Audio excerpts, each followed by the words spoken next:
From what I heard, Iglesia ni Cristo ba kailangan iisang ano lang? Bakit tungkol sa politika? Sino yung pumipili? Bakit bawal na? sa Iglesia ni Cristo po ba? Ito po ang programang sumasagot sa mga katanungan sa mga aral ng Panginoon Diyos na aming sinasampalatayanan.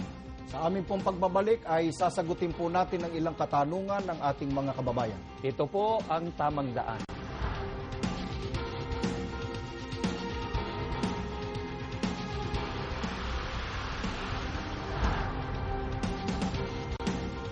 Mga kaibigan, panoorin po natin ang unang katanungan.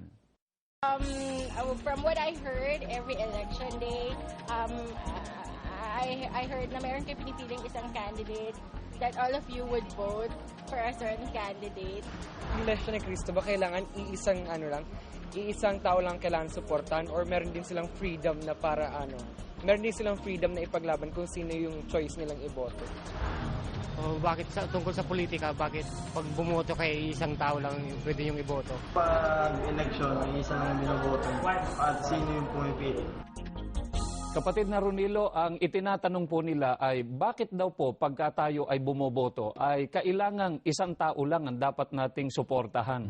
Meron daw ba anyang freedom ang mga kapatid na ipaglaban kung sino ang choice nilang iboto? Ang tinutukoy po nila rito ay yung ginagawa po nating pagkakaisa sa pagboto tuwing may halalan.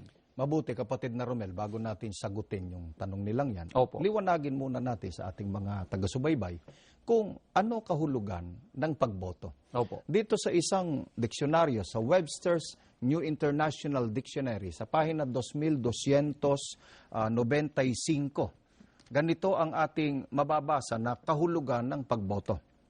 Vote, an expression of judgment, isang pagpapahayag ng paghatol. Opo. Sa makatwid, pagka ang isang tao, kapatid na Romel, bumoboto sa panahon ng halalan, siya'y gumagawa ng paghatol kung sino ang inaakala niyang maaaring umugit sa pamahalaan o sa gobyerno.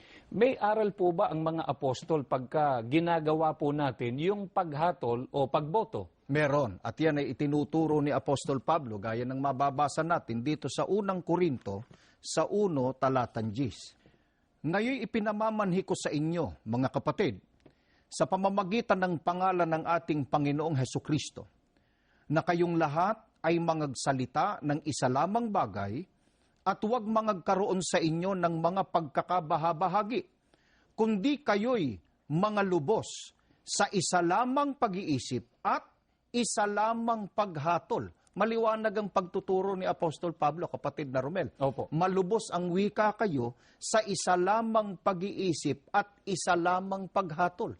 At kung babasahin nga natin, kapatid na Romel, yung sali ni Edgar Goodspeed, Opo. binabanggit doon na to be perfectly united in mind and judgment. Mangagkaisa kayong lubos sa pag-iisip at paghatol. Kaya kahit sa pagboto, nagkakaisa tayong mga Iglesia ni Cristo sapagkat ang utos ng Panginoong Diyos magkaisa sa paghatol. Ang pagboto po, mga kaibigan, ay paghatol, kaya dapat magkaisa sa pagboto. Kaya mga kaibigan, bilang mga kaanib po sa Iglesia ni Cristo, sa panahon po ng halalan ay hindi po kami nagkakanya-kanya ng pagpili ng aming ihahalal.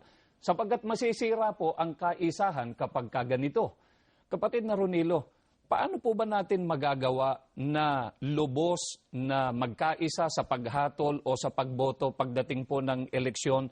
Sabi nga po nung isang nagtanong sa atin ay, sino anya ang pumipili ng dapat nating iboto? Nagkakaisa tayo sa ating ginagawang paghatol o pagboto, kapatid na Romel, sapagkat iisa ang nagpapasya para sa Iglesia.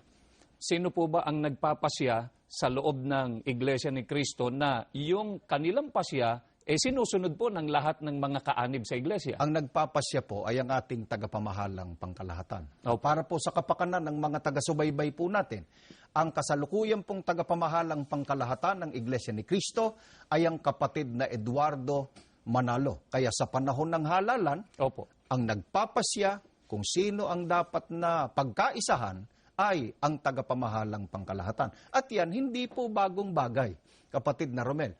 Mga kaibigan, maging sa mga naunang bayan ng Diyos, gaya halimbawa ng matandang Israel, ang binigyan ng Diyos ng karapatan na magpasya para sa kanyang bayan ay si Moises, sapagkat siya ang itinalaga noon para mamahala sa kanyang bayan. At ganito rin, maging sa panahon ng unang Iglesia ni Cristo, sa panahon ng mga apostol, gaya po ng mababasa natin dito sa Gawa 15:13 at 19. Pakinggan po ninyo. Pagkatapos, si Santiago naman ang nagsalita, mga kapatid, pakinggan ninyo ako, kaya't ang pasya ko'y huwag nating ligaligin ang mga hintil na lumalapit sa Diyos. Sa panahon po ng Iglesia ni Cristo noong unang siglo, ang mga Kristiyano ay sumunod at nagpasakop sa pasya ng kanilang namamahala. Ang tagapamahalang pangkalahatan noon, noong panahon ng mga apostol, ay si Apostol Santiago. Teka po muna, nasaan po doon yung freedom ng mga kapatid para ipaglaban yung kung sino ang choice nilang iboto? Kapatid na Romel, ang freedom o ang kalayaan ng mga tunay na lingkod ng Diyos na binabanggit ng Biblia ay yung kalayaan sa paggawa ng mabuti o sa pagsunod ng mga kalooban ng ating Panginoong Diyos. Gaya ng mababasa natin dito sa aklat ng Juan sa 8:31 hanggang sa 32.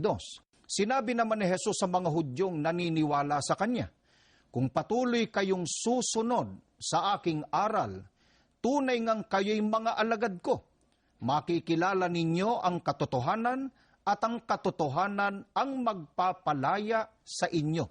Sa makatwid, ang mga tunay na malaya, kapatid na Romel, ay yung sumusunod sa mga kalooban ng ating Panginoong Diyos at ng ating Panginoong Hesukristo. At ang mga gayong tao ang alipin ng Diyos. Gaya ng mababasa natin sa unang Pedro 2:16. Kaya, kapag tayo po ay nagkakaisa sa pagboto, na yan ay isa sa mga kalooban ng ating Panginoong Diyos, na e-exercise natin yung ating kalayaan o ang ating freedom sa pagsunod sa mga kalooban ng ating Panginoong Diyos. Baka po naman yung ipinapasya ng pamamahala sa loob ng iglesia ay sariling kapasyahan lang nila, kapatid na Ronilo. Hindi po, sapagkat pagka nagpasya ang pamamahala sa loob ng iglesia, minamagaling o kinakasihan ng Espiritu Santo, gaya ng mababasa natin sa Gawa 15:28. Sapagkat minagaling ng Espiritu Santo at namin na huwag kayong atangan ng lalong mabigat na pasanin maliban sa mga bagay na ito na kinakailangan. Mga kaibigan, ito po ang katangian ng pagpapasya ng namamahalang inilagay ng Diyos sa kanyang iglesia. Nagpapasya po siya ng udyok ng Espiritu Santo. Kaya na ipagtatagumpay po ng Iglesia ni Cristo ang pagkakaisa sa pagboto sa tuwing may halalan, sapagkat hindi yun sariling pagpapasya ng pamamahala, kundi yun ay sa udyok ng Espiritu Santo. Mga kaibigan, kaya sa lahat po ng pagkakataon, ang lahat po ng mga kaanib sa Iglesia ni Cristo ay nagpapasakop at sumusunod sa mga pasya na inilalagda po ng pamamahala sa loob ng Iglesia ni Cristo, ukol po sa paglilingkod at maging sa iba pang mga bagay katulad po ng pagboto. Magbabalik po kami para sagutin ang iba pang katanungan.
Panoorin po natin ang kasunod na katanungan.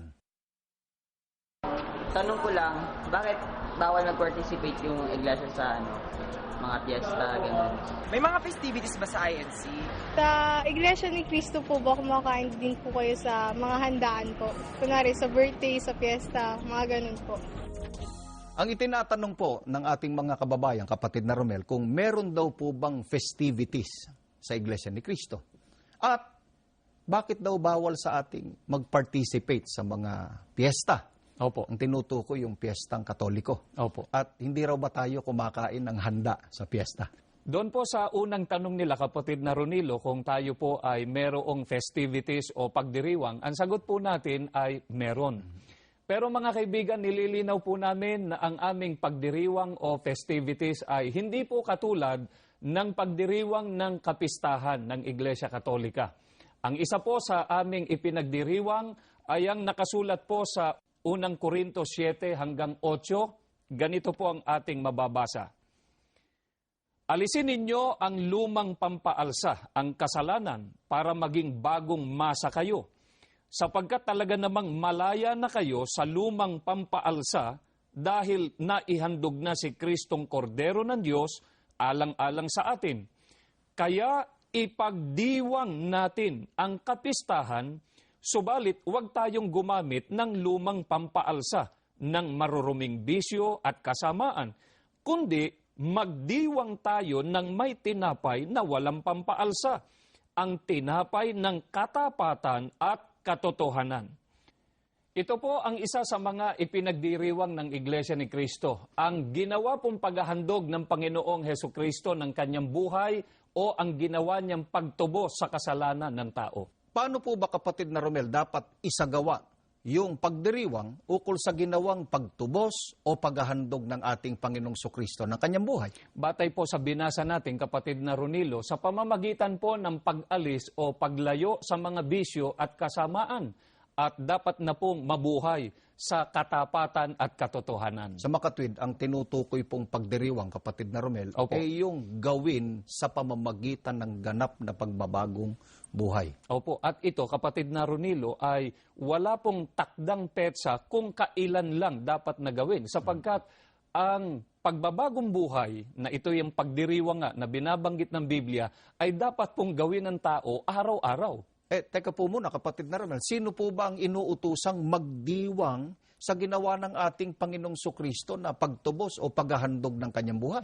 Ang mga tao po na nakinabang sa kanyang katubusan o nasakop ng paghahandog ng dugo ng ating Panginoong Sukristo. At kung sino po yon, mga kaibigan, mababasa natin sa aklat po ng Efeso sa 5, ang mga talata po ay 23 hanggang sa 25.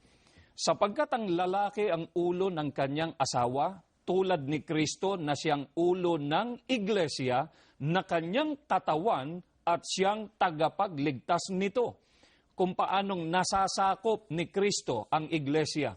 Gayon din naman, ang mga babae dapat pasakop ng lubusan sa kani-kanilang asawa. Mga lalaki, ibigin ninyo ang inyo-inyong asawa, gaya ng pag-ibig ni Kristo sa iglesia. Inihandog niya ang kanyang buhay para rito. Ang nasasako po o pinaghandugan ng Panginoong Hesukristo ng kanyang buhay ay ang iglesia na kanyang katawan. Kaya napakahalaga po, kapatid na Ronilo, na ang tao ay umanib sa iglesyang ito na katawan ni Kristo, sapagkat ito po ang ililigtas ng Panginoong Hesukristo. Napakarami ng mga nakatatag na iglesia ngayon, kapatid na Romel. Opo. Kaya mabuti sigurong ipaglingkod natin sa ating mga taga-subaybay. Opo. Alin po ang tinutukoy na iglesia na pinaghandugan ng ating Panginoong Sukristo ng kanyang buhay o tinubos ng kanyang dugo? May pagtuturo po si Apostol Pablo. Nakasulat po sa Aklat ng Gawa 20. Ang talata po ay 28. Ito po ay sasalin ni Ginoong George M. Lamsa sa pagkakaliwat na po sa wikang Filipino. Ingatan ninyo kung gayon ang inyong mga sarili at ang buong kawan. Narito'y hinirang kayo ng Espiritu Santo na mga katiwala upang pakanin ang iglesia ni Kristo na binili niya ng kanyang dugo.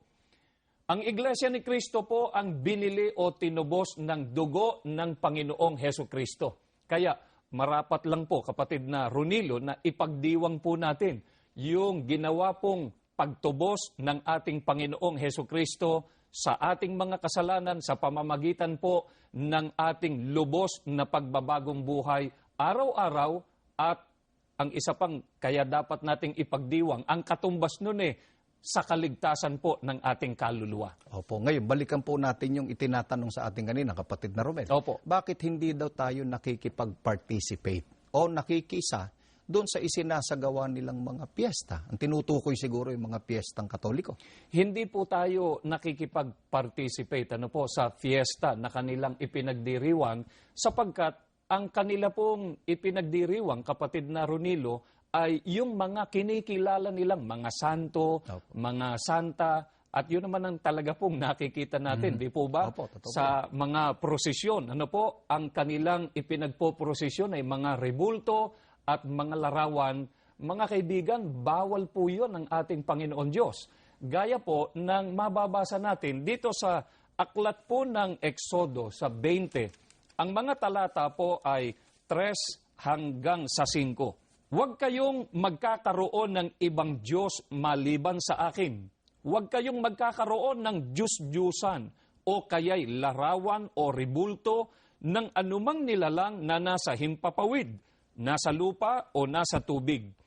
Huwag kayong yuyukod o maglilingkod sa alinman sa mga Diyos-Diyusang yan, sapagkat akong si Yahweh ay mapanibughuin. Parurusahan ko ang lahat ng aayaw sa akin, pati ang kanilang mga anak hanggang sa ika-4 na saling lahi. Ipinagbabawal po ng Panginoon Diyos sa kanyang bayan ang paglilingkod at pagsamba sa mga ribulto, larawan o mga Diyos-Diyusan. At ito po ay hindi lamang sa panahon ng unang bayan ng Panginoon Diyos, kundi maging hanggang sa panahong Kristiyano. At yan po ay mababasa natin dito po sa Aklat ng Gawa 17.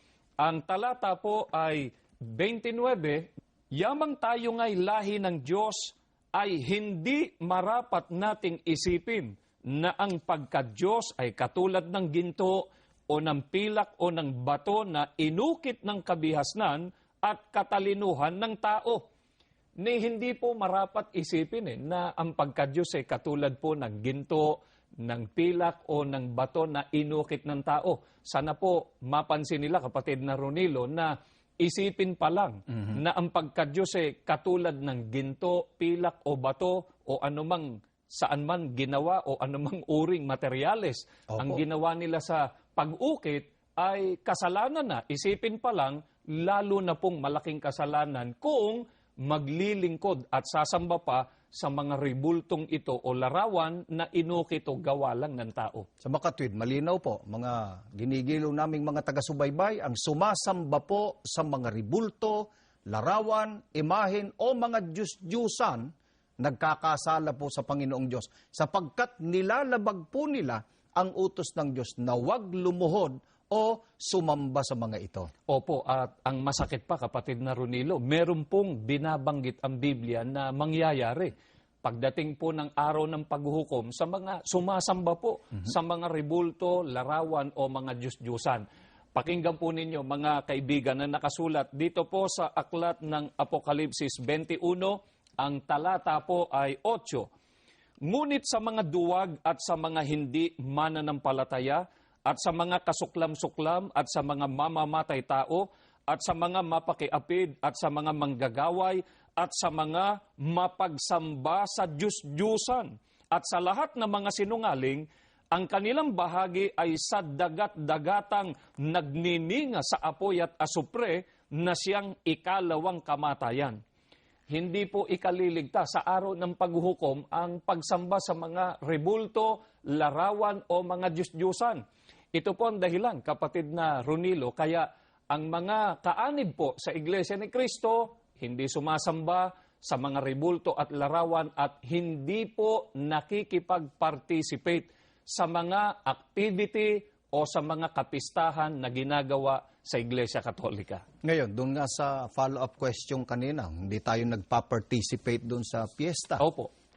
Hindi ba tayo kumakain ng handa para doon sa piyesta? Hindi rin po, kapatid na Ronilo, sapagkat bawal din po yun ng ating Panginoon Diyos. Mga kaibigan, ito po katunayan na bawal po ng Panginoon Diyos maging ang pagkain ng mga inihanda sa mga Diyos-Diyusan. Pakinggan po ninyo, ang babasahin ko po nakasulat sa Aklat ng Gawa 21, ang talata po ay 25. Tungkol naman sa mga mananampalatayang hintil, isinulat na namin sa kanila ang aming pasya. Huwag silang kakain ng anumang inihandog sa Diyos-Diyusan, ng dugo at ng hayop na binigti at huwag makikiapid. Kaya kung paanong hindi po kami kumakain ng dugo ng mga hayop na binigti o yung namatay po na hindi lumabas ang dugo, ay hindi rin po kami kumakain ng mga inihandog sa Diyos-Diyusan. Gaya po ng mga handa sa piyestang Katoliko o kaya ay yung mga iniaalay po ng mga inchik. Ano po? Sa puntod o sa altar ng kanilang mga ninuno, hindi po kami kumakain ng mga handa o pagkain yan sapagkat malinaw po sa Biblia, bawal din po ng ating Panginoon Diyos yan. Mga kaibigan, sana po ang ginawa nating pag-aaral ng mga salita ng Diyos ay muli pong nakatulong sa inyong ginagawang pagsusuri para tayo pong lahat ay makarating sa tamang daan. At hindi po kami nagsasawa, mga kaibigan, na akayin po ang lahat na umanib sa loob ng Iglesia ni Cristo, sapagat ang hangad po namin ay pakinabangan po nating lahat ang pangako ng Panginoon Diyos na kaligtasan. Para po sa iba pa ninyong katanungan, maaari po kayong mag-email sa amin, dyan po sa email address na naka-flash sa inyong TV screen. Marami pong salamat sa inyong pagsubaybay. Samahan po ninyo kami sa maikling panalangin. Ama naming Diyos, maraming salamat po sa iyo. Opo. Muli mo po kaming binigyan ng pagkakataon. Opo. Para maihayag ang iyong mga banal na katotohanan. Amen. Kahabagan mo po ang aming mga kababayan. Opo. Nan inabot po ng pagtuturo ngayon. Opo. Mahabag ka po sanang sila man ay makaunawa ng iyong mga kalooban. Opo. At kung mamarapatin mo po, makasama namin sa tunay na mga paglilingkod sa iyo. Amen. Panginoong Hesukristo, pakibasbasan mo po ang programang ito. Opo. Maging mabisa mo pa pong kasangkapan. Opo. Para lalong maraming mga tao ang makasama namin sa loob ng tunay na Iglesia ni Cristo. Amen. Ama, sumasampalataya kaming nakaugnay kaming parati sa iyong pamamahala. Opo. Sa pangalan po ng Panginoong Hesukristo na aming tagapagligtas. Amen. Amen.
Ang susunod na programa ay rated PG. Ito ay nangangailangan ng patnubay at gabay ng magulang para sa mga batang manonood. Hi, I'm Cynthia Van Shemuhout. For the past 6 years, we brought you stories of people from all around the world. People like you and me, whose everyday experiences led them to extraordinary events. Today, we'll take a look at some of the stories that have shaped this show. Welcome to this special episode of Stories of Faith.